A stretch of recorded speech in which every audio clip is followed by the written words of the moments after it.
Well, good Sunday morning to ya.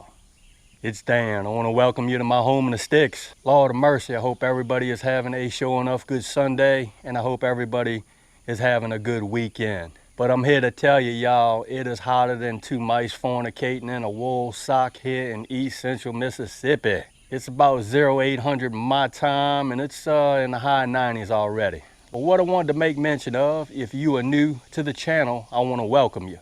And if you returning just to see what old Dan's got going on over here in the sticks, I thank y'all for coming back.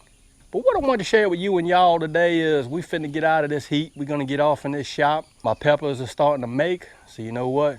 It's time to make some hot sauce. Give me a second, and that's what we finna do.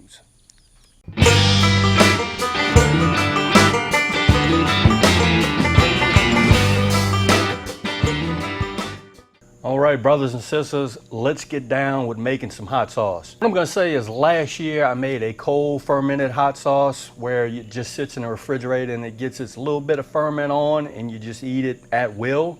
What we're gonna attempt to do today is I wanna make some garlic chili fermented hot sauce, or a chili garlic fermented hot sauce. Good stuff. The ingredients are just banging. So I'm gonna spin you around and I'm gonna show you the equipment I'm gonna use, and then we'll get down and I'll show you what ingredients I'm gonna use as well. All right, right off the bat, I like ball jars, so I'm using a ball half-gallon wide mouth jar. I'm using a sauce system fermentation airlock, and I'm also using a fermentation weight. All right, ingredient-wise, what I have here is a measuring cup that's got 4 cups of distilled water in it. I added 2 tablespoons of regular salt into this, and this is going to be our brine. I have 1 onion that I just roughly cut up. I have 7 cloves of garlic that I sliced on the thin. Here are the peppers that we are going to use, and this is approximately 6 cups of peppers. I'm going to point out the peppers that I grew here at my home in the sticks, and I'll show you the store-bought pepper. I grow these lemon drop peppers here. This is a chili red that I've grown here. I have a jalapeno, or some jalapenos that I've grown here. I have some cayenne slims, and this is going to be the store-bought pepper, serranos.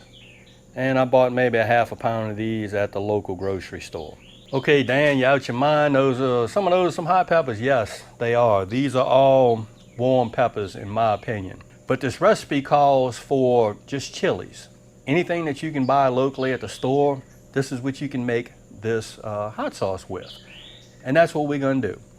I have a few store-bought peppers, and I also have a bunch of homegrown peppers. Let's rock on, and we're gonna get to getting our fermentation on and getting this hot sauce going. All right, first thing we're gonna do is we're gonna have to cut the stems off of all of these peppers. Too easy, that's how I'm gonna do it. Word of caution, these are hot chilies, so best thing to do is wear gloves, which is what I'm not wearing. Just make sure you wash your hands, because you don't want to touch nothing you don't want to burn. So I think y'all know what I mean. So we cut the stems off of these peppers, and all we're going to do is just cut them into chunks. It's going to look something like that. So give me a couple of seconds. I'm going to get all these tops of these peppers cut off and cut into chunks, and then we'll move on to the next step. All right, here are our peppers. I'm here to tell you, a bunch of pretty colors. What we're gonna start doing is, we are gonna start adding these peppers into the ball jar, kind of like that. But what we're gonna do is we are gonna layer it. We're gonna add some peppers, we're gonna add a little bit of garlic. We're also gonna add a little bit of onion. Look at something like that. Okay, and this is what we ended up with. Isn't that pretty? Got a layer of peppers, layer of garlic and onion, peppers, garlic and onion, peppers, garlic and onion, and peppers on top.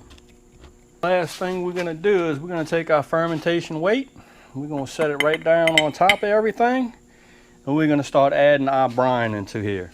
Let me just go and give this a stir. All right.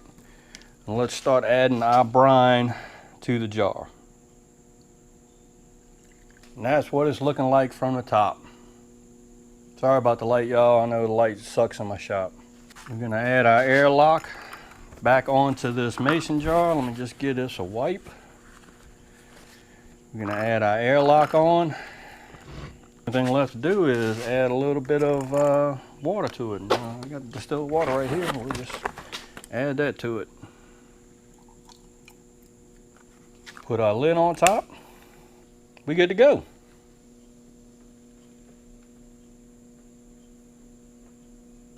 Well, all right, there you have it. We are underway to making our first hot sauce of this season, just using the fermentation process. That half-gallon jug of peppers in the brine is gonna sit and ferment probably 2 to 3 weeks. The other thing that I'm gonna do is I'm gonna put a label on that guy just to make sure that I'm in check with how long it's been sitting. And I'll bring you back and show you how it's going. I also have some pickles going. May do a little update on that next week, just to show you how the fermentation process is going. So again, I hope everybody is having a sure enough good weekend, and I hope y'all having a safe weekend. If you like this video, go on and give it a thumbs up, they help. If you haven't subscribed to the Home in the Sticks channel, Lord of mercy, y'all need to come on over and give old Dan a look, because I'm always doing stuff like fermenting. With that being said, you know what's coming. Dan Reference sure enough always gon' say it. Don't let nobody dull your shine. And I mean nobody. Sure enough get your shine on, it's important. And Dan will see you and y'all in the next video.